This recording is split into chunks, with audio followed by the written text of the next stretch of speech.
Bagaimana hukum seorang perempuan kemudian ingin sholat di masjid? Ingin sholat di masjid.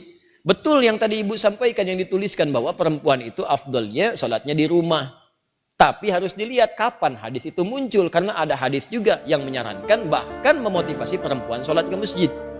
Yang tadi disampaikan itu ada riwayat-riwayatnya teman-teman sekalian. Di hadis Ahmad ada, di Abu Daud ada. Itu dari Ummu Salamah radhiyallahu taala anha. Ya, afdalu masajidin nisa qa'ru buyutihinna. Ya, keutamaan atau khairu masajidin nisa.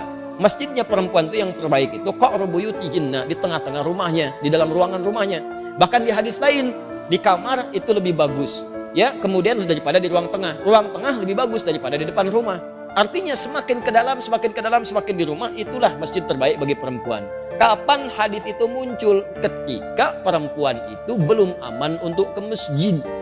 Awal-awal dibangun masjid di Madinah, baik itu masjid Nabi yang kedua dibangun setelah Quba, kemudian orang-orang pada ke masjid, maka terjadilah 3 sifat yang jika ada 3 sifat ini perempuan dianjurkan di rumah.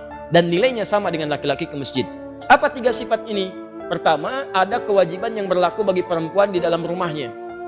Sehingga prioritas dia di rumah bukan ke masjid. Misal, dia baru punya anak yang diberikan ASI atau anak yang harus dirawat, yang kalau dibawa ke masjid justru bisa memberikan gangguan kepada orang sholat yang lain dan bisa mengurangi rasa khusyuk.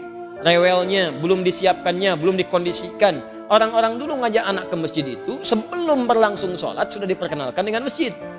Misal sholat zuhur sekarang misalnya jam 12 kurang 10. Maka Anda jam 11 datang, jam 10 kenalkan masjid, lihatin ini tempat untuk khutbahnya, ini mimbarnya, ini saf-saf sholatnya, ini sholat seperti ini. Lihatin, kalau anak-anak itu wajar, memang anak-anak wajar. Kalau jalan, kalau lari, kalau macam-macam, biarkan dulu aja masuk dia, biarkan masuk. Lari-lari di masjid, lewat sana sini, setelah dia mulai agak nyaman, baru sampaikan, ini rumah Allah. Allah yang sayang pada papa, yang memberikan rezeki, memberikan kau main-mainan, membuat kita nyaman hidup. Allah itu sayang. Rumah Allah beda dengan rumah kita. Masuknya kaki kanan. Ucapkan ini. Kalau kakak ucapkan ini, nanti tobotnya bisa ditambah. Masuk, ucapkan, masukkan kaki kanan, berangkat rapi dia. Begitu sudah mulai agak baik, ajaklah kemudian dalam sholat berjamaah, rapi dia. Dalam sholat dia rapi, setelah sholat lari, biarkan aja namanya anak-anak. Yang repot itu kalau ada orang tua kekanak-kanakan, habis sholat lari-larian. Itu yang repot. Kakek-kakek habis sholat main prosotan di situ, baru kita repot di situ. Kalau anak-anak ya biarkan aja namanya anak-anak. Naik ke punggung biarkan, Anda sholat sunnah dia naik biarkan, nggak apa-apa, nggak usah repot dengan itu. Ini orang tua sekarang repotnya, mohon maaf di rumah disuruh ke masjidnya bukan untuk sholat, malah disuruh main. Kalian ini rame aja di rumah, main sana ke masjid, ya main dia di masjid. Jelas ya? Maka itu poin untuk pentingnya. Maka yang pertama, kalau ada tugas perempuan di dalam rumah, memang hanya perempuan yang bisa mengatasi, maka yang afdol itu di rumah, jangan paksakan ke masjid. Suami dorong ke masjid, anak laki-lakinya dorong ke masjid. Dorong ke masjid, investasikan. Ayo nak ke masjid, dorong. Antum yang perempuan di rumah.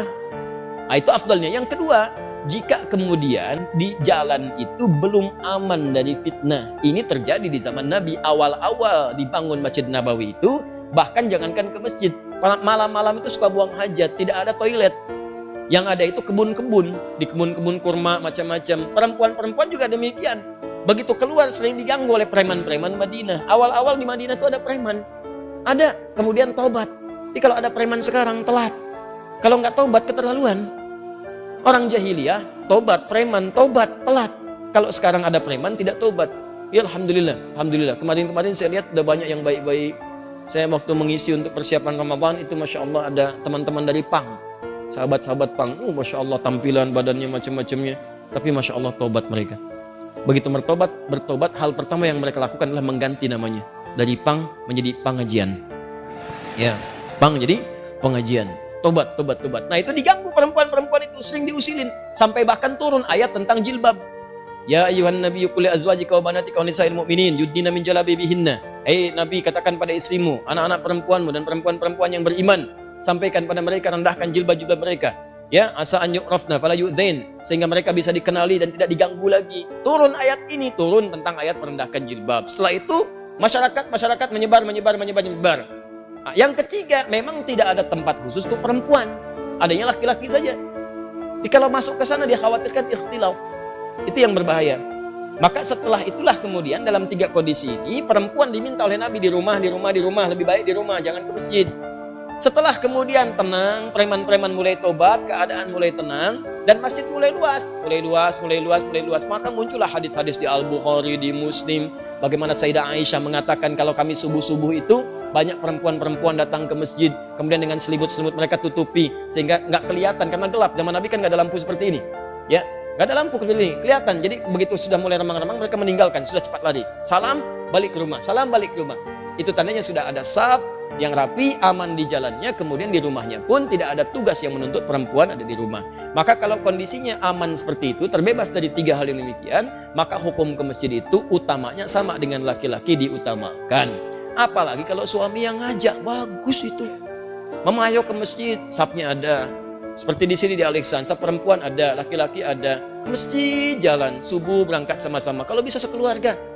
Supaya keluarga itu bisa kenal dengan masjid, anak-anaknya dibawa berangkat semua. Oh, bu enak tuh pulang-pulang. Masya Allah, selesai jalan lagi, jalan sehat semuanya. Ya, jalannya bagus, keluarganya juga kumpul, sama-sama menuju akhirat yang baik. Demikianlah apa yang dimaksudkan tadi. Hadisnya ada, keterangannya jelas. Jadi tempatkanlah hadis sesuai dengan makna dan konteksnya.